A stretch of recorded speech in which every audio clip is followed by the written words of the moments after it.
মসজিদের সম্মানিত ইমাম সাহেব, উপস্থিত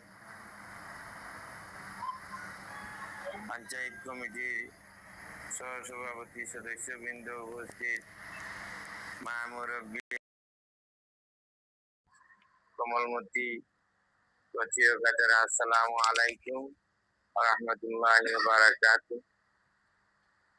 আমি এখানে বলার কিছু নেই, সবাই বলেছেন, মূল্যবান কথাবার্তা বলেছেন।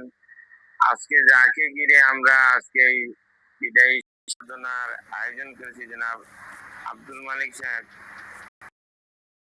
দীর্ঘদিন এই মসজিদের সাবেক সভাপতি আসলাম,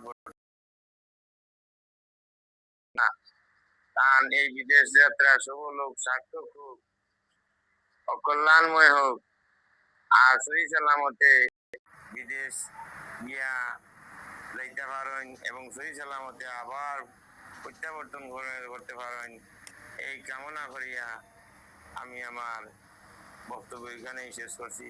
আসসালামু আলাইকুম রহমতুল্লাহ।